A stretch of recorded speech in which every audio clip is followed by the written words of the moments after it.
97 में हमने जो मेहरबानी की हमारे अरबाब इख्तियार ने, हमने अपना पौना मुल्क जो था ना, जिस पे हम अपने मुल्क का 70-80% खर्च कर रहे हैं, उन्होंने वहाँ जाके ना वो दुश्मन को दे दिया। और वो दुश्मन ने माशाल्लाह हमारी इज़्ज़त अफजाई की। मुसलमान है ना, उन्होंने हमारी इज़्ज़त अफजाई की, हमारी पेंटें उतरा के, तो उन्होंने दुनिया के सामने बहादुर कौम है ये मुसलमान, बहुत बहादुर है। ये वो कौम है जो अपने बजट का 80% जो है ना ये पेंटों वालों पे लगाती है।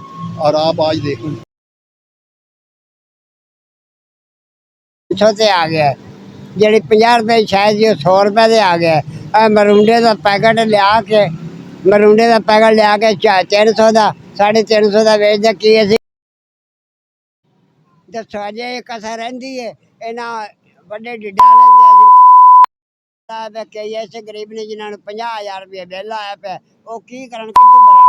मेरा अपना 3600 रुपये बिल है। एक दो पखे चलते ने ते कोई शह नहीं, ना मोटर ना लैनी देनी ना कपड़े हथ से धोने। और की करिए। अल्लाह की कसम गरीब नूं ਇਹ ਕੰਮ ਸੌਖਾ ਕਰ ਲੈਣ ਨਾ ਛੱਡਣ। ਹੋਰ ਪਾਣੀ ਵਾਸ ਵਾਲਿਆਂ ਨੂੰ ਕਹਿਣ ਜ਼ਹਿਰ ਮਿਲਾ ਦੇਣ ਪਾਣੀ 'ਚ, ਅਸੀਂ ਮਰ ਜਾਈਏ, ਸਾਨੂੰ ਕੋਈ ਜੀਣ ਦਾ ਹੱਕ नहीं। अस्सलाम वालेकुम नाजरीन, मैं हूं आपका होस्ट आसिफ खान और आप देख रहे हैं हाँ जी ऑफिशियल। नाजरीन, ये कुछ आदमी, कुछ पाकिस्तानी अवाम मेरे साथ खड़ी है, मौजूद है। आइए इनसे बात करते हैं और जानने की कोशिश करते हैं कि महंगाई के बारे में अवाम की क्या राय है। अस्सलाम वालेकुम। वालेकुम सलाम जी। ताजी की बेच रहे हो? मरूंडा बेच रहे हैं जी। मरूंडा बेच कादा को सर्कल चल रहा है। अल्लाह का शुक्र है जरा गरीब गुजारा करते पे हैं जी। महंगाई बहुत है। कितनी की महंगाई है? महंगाई रज गया जी। हम जरा 200 का घ्यो सी 500 से आ गया। जी 50 रुपए शायद जी 100 रुपए से आ गया। मरूंडे का पैकेट लिया के मरूंडे का पैकेट लिया के 300 का 350 का वेचदा की असी की बुन बनाई उत्थे। दसो अजे कसर रही है। इन्हों बड़े डिडा ने असी बुन बना लेने। काकड़ साहब निगरान हुकूमत के ਜਿਹੜੇ ਵਜ਼ੀਰ ਆਜ਼ਮ ਨੇ ਉਹ ਕਹਿ ਰਹੇ ਨੇ ਕਿ ਮਹਿੰਗਾਈ ਤੇ ਹੋਈ ਨਹੀਂ ਹੈ, ਬਿੱਲ ਤੇ ਆਏ नहीं है इन्ने ज़्यादा। 8-8 हज़ार रुपये 10-10 हज़ार रुपये बिल आया पे। कई ऐसे गरीब ने जिन्होंने 50,000 रुपये बिल आया पे वो की करन कितों भरन। मेरा अपना 3600 रुपये बिल आया।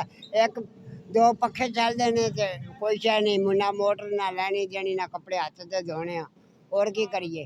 दिहाड़ी किन्नी कमा लेंदे हो? दिहाड़ी अल्लाह का शुक्र है जरा ना 400-500 रुपये लै जाने, 2 टाइम की रोटी बन जाती है। दो टाइम की रोटी सुकून नाल खा रहे हो? अल्लाह का शुक्र है खा रहे हैं। पर जी हुकूमत साड़ी है नहीं खान देंदी। हुकूमत की कहनी है? हुकूमत इो हुकूमत साड़ी है को नहीं की तो जरा ना अपना वो भी जनाब पुलिस पैंदी है डाले वाले। वो जना डाले वाले आन के चुक के राह पैंदे उत्थे जांदे पैसे खो लेंदे ने अदने छाल मार जाओ। आ तो साड़ी हुकूमत है। हुकूमत केड़ी है साड़ी? साड़ी कोई हुकूमत को नहीं की। यानी कि हुक्मराना ने मरन दे मजबूर कर दिता। मजबूर आपे ही कर देता है। बच्चों को छड़ देंगे, बच्चे जिधर मर्जी जाएंगे। ये शुक्र कर दें अल्लाह तू भाई मावा बच्चे ना बोले जवान। अल्लाह तो ये माफ़ी मंगते हैं भी या अल्लाह बच्चे मावा संभाली रखन। जी आप क्या कहेंगे? कहना कि सर गल है कि गरीब की जिंदगी बड़ी मुश्किल हो गई, इन्नी मुश्किल हो गई कि बयान नहीं की जा सकती। तुसी गौरमेंट का कह रहे हो हुकूमत, कोई हुकूमत नहीं। सारे चोर ने, बड़े तो छोटे तो लैके बड़ा सारे चोर ने। एक बंदा भी ठीक नहीं। शहबाज शरीफ ने कपड़े पाड़ने सी, बेचने सी, ना उन्हें कपड़े बेचे। उन्होंने की सारी जिंदगी 35 साल साडा उन्होंने जीना हराम कर छड़िया। वो चोर जिहड़ा आंदा चोर ढिड भरदे चले जांदा। इमरान खान आया, उन्हें भी अपना जो है उन्हें भी लुटिया, इन्हें भी लुटिया, पीपल पार्टी भी लुट रही। अल्लाह करे खमीनी की रूह आ जाए किसी बंदे दे विच, अल्लाह ताला कोई 5-7 साल भेज देवे, उन्होंने उठावे, वो साढ़े इस मुल्क च आवे, वो इत्थे आके एक बारी सारा निज़ाम सैट करके अल्लाह फिर वो रूह नूं वापस बुला ले। ये नहीं सुधरना मुल्क, सारे बिगड़े ने, हर बंदा करप्ट है। गरीब अल्लाह की कसम गरीब नूं एक काम सौखा कर लेण ना छड्डण। होर पानी वास वालिਆਂ ਨੂੰ ਕਹਿਣ ਜ਼ਹਿਰ ਮਿਲਾ ਦੇਣ ਪਾਣੀ 'ਚ, ਅਸੀਂ ਮਰ ਜਾਈਏ, ਸਾਨੂੰ ਕੋਈ ਜੀਣ ਦਾ ਹੱਕ ਨਹੀਂ। ना ਸਕੂਨ ਆ, ना कोई कारोबार, ना कोई लैनी ना देनी। ਹੁਣ ਕਾਕੜ ਸਾਹਿਬ ਆਏ ਨੇ अल्लाह ਦੇ ਫਜ਼ਲ ਨਾਲ। ਉਹ ਤਾਂ ਕਹਿੰਦੇ ਮਹਿੰਗਾਈ ਹੋਈ ਨਹੀਂ ਹੈ। ਨਹੀਂ ਉਹਨਾਂ ਕਹਿਣਾ ਕਿਉਂਕਿ ਉਹਨਾਂ ਨੂੰ ਕਾਹਦਾ ਮਸਲਾ ਤੇ ਗਰੀਬ ਨੂੰ ਆ। ਇਹ ਉਤਲੇ ਤਬਕਾ ਇਹਨਾਂ ਕੋਲੇ ਖਰਬਾਂ ਰੁਪਈਏ ਨਿਕਲਦੇ ਇਹਨਾਂ ਦੇ ਘਰਾਂ 'ਚ ਪਏ ਨੇ। ਬੈਂਕਾਂ 'ਚੋਂ ਕੱਢ ਕੇ ਇਹਨਾਂ ਨੇ ਘਰਾਂ 'ਚ ਗੋਦਾਮ ਬਣਾਏ ਨੇ, ਉੱਥੇ ਰੱਖੇ ਨੇ। ਜੇ ਕੋਈ ਫੜਿਆ ਜਾਂਦਾ ਉਹ ਲਾ ਦੇ ਕੇ ਨਾਇਬ ਸਾਹਿਬ ਵਾਲਿਆਂ ਨੂੰ ਛੁੱਟ ਜਾਂਦੇ ਨੇ। ਇਹਨਾਂ ਬੜਾ ਕੰਮ ਕੀਤਾ। ਜਿਹੜੀ ਹੋਣ ਵਾਲੀ ਗੌਰਮੈਂਟ ਆਈ ਸੀ ਇਹ ਸਾਰਿਆਂ 13 ਜਮਾਤਾਂ ਨੇ ਇੰਨਾ ਕੁ ਕੰਮ ਕੀਤਾ। ਕੋਈ ਮੇਰੇ ਦੋਸਤ ਕਹਿੰਦੇ ਕਿ ਨਹੀਂ ਕੰਮ ਕੀਤਾ, ਮੈਂ ਕਿੰਨਾ ਕੰਮ ਕੀਤਾ। ਇਹਨਾਂ ਨੇ ਇੰਨਾ ਕੁ ਕੰਮ ਕੀਤਾ। ਇਹਨਾਂ ਨੇ ਆਪਣੀ ਜ਼ਾਤ ਲਈ ਬੇਸ਼ੁਮਾਰ ਬਿੱਲ ਪਾਸ ਕੀਤੇ ਨੇ, ਬੇਸ਼ੁਮਾਰ ਇਹਨਾਂ ਨੇ ਕੰਮ ਕੀਤੇ ਨੇ ਆਪਣੀ ਜ਼ਾਤ ਲਈ, ਮੁਲਕ ਲਈ ਕੋਈ ਨਹੀਂ। ਕੋਈ ਇੱਕ ਬੰਦਾ ਦੱਸ ਦੇ ਕਿ ਗਰੀਬਾਂ ਲਈ ਕੋਈ ਕੌਮੀ असम्बली च सूबाई असम्बली एक भी गरीबां ਲਈ कोई रिलीफ का कोई उन्होंने फायदे का काम होया। हम सब का ज़्यादा फोकस हमने किया हुआ कि शायद इस मुल्क को सियासी लोगों ने डिस्टर्ब किया, लूटा है, ये करप्शन है जो भी है। लेकिन हमने बंदर का तमाशा तो देखा, ये नहीं नोट किया कि बंदर निचा कौन रहा है। हमारी बदकिस्मती है कि हमारे मुल्क को जिन चोरों ने, जिन पालतू कुत्तों ने निचाया है ना हमको, वो एक साइड पे बैठे हुए तमाशा देख रहे हैं और हाँ वो मौज मेला कर रहे हैं। और गरीब आदमी जो है हमें उन्होंने सियासी लोगों के पीछे लगाया हुआ है कि ये नो डाउट मैं नहीं उन्हें सपोर्ट कर रहा। 110% उन्होंने करप्शन, ये इंसान के बच्चे इनमें से कोई भी नहीं है। लेकिन हमें आप मुझे ये फरमाएं 97 आप तो शायद नहीं देखा, मैं खैर मैंने FA किया 97 में हमने जो मेहरबानी की हमारे अरबाब इख्तियार ने, हमने अपना पौना मुल्क जो था ना, जिस पे हम अपने मुल्क का 70-80% खर्च कर रहे हैं, उन्होंने वहाँ जाके ना वो दुश्मन को दे दिया। और वो दुश्मन ने माशाल्लाह हमारी इज़्ज़त अफजाई की। मुसलमान है ना, उन्होंने हमारी इज़्ज़त अफजाई की, हमारी पेंटें उतरा के तो उन्होंने दुनिया के सामने बहादुर कौम है ये मुसलमान, बहुत बहादुर है। ये वो कौम है जो अपने बजट का 80% जो है ना ये पेंटों वालों पे लगाती है। और आप आज देखें तो मेरा भाई अवेयरनेस आ गई अब लोगों में। इन्हें मैं बार बार हाथ जोड़ के कहता हूँ, खुदा का वास्ता है अभी वक्त नहीं गया, अभी भी वक्त है, रियलाइज़ कर लो और एडजस्टमेंट कर लो। ये लोग अब लोग अपने आप से बाहर हो गए। आपने कभी नहीं सुना होगा कि ओपनली लोग इतना बुरा भला कह रहे हो। क्या करेंगे आप?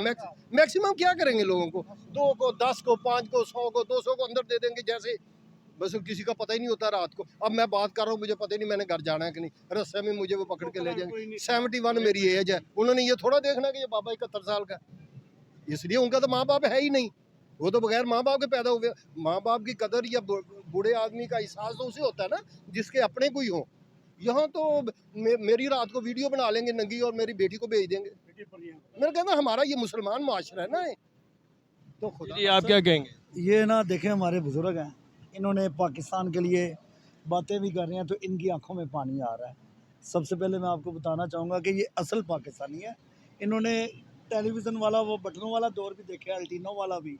आज के एक मिनट इन्होंने सारे दौर देखे हैं। उनकी भाईजान की ये बात देखे कि वो कितना पढ़े लिखे हैं, उनको इस उम्र में आराम मिलना चाहिए। वो नफसियाती पेशेंट हो गए हैं बिलों के लिए। अब वो देखें डर रहे हैं कि यार मैं मीडिया पर बात करूं, पता नहीं मैंने घर में भी जाना कि नहीं जाना, कि जिन्होंने के दिल में पाकिस्तान का दुख है तो यार इस तरह सेफ्टी है।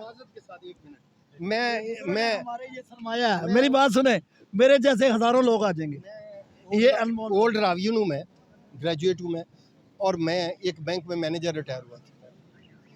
जनवरी 73 में मैंने बैंक ज्वाइन किया था, जिसमें से मेरी 25 साल की गवर्नमेंट की जॉब भी है, तो बैंक नेशनलाइज था उस वक्त। और मैं को 38 ईयर सर्व करने के बाद यूनाइटेड बैंक के एज ए मैनेजर में रिटायर हुआ। आप हैरान होंगे कि मेरी पेंशन जो है वो है 8,000 और सेक्रेटरीट के जो पीएन है वो इस वक्त ले रहा कम 40 to 50,000। वो सुना है कि पेंशन भी वो ख़त्म कर रहे हैं। वो कर रहे होंगे। मेरा कहना कि या तो सबकी ख़त्म कर देना, चलो हमें भी सुकून आ जाए। लेकिन ये तो अगर पीएन तो ले 40,000 रुपये पेंशन, मैं एक मैनेजर 18-19 स्केल में रिटायर हुआ हूँ, मुझे वो कहेंगे 8,000। वेयर एज कि जब मैं रिटायर होता हूँ उस वक्त मेरी बेसिक होगी कोई लाख के करीब।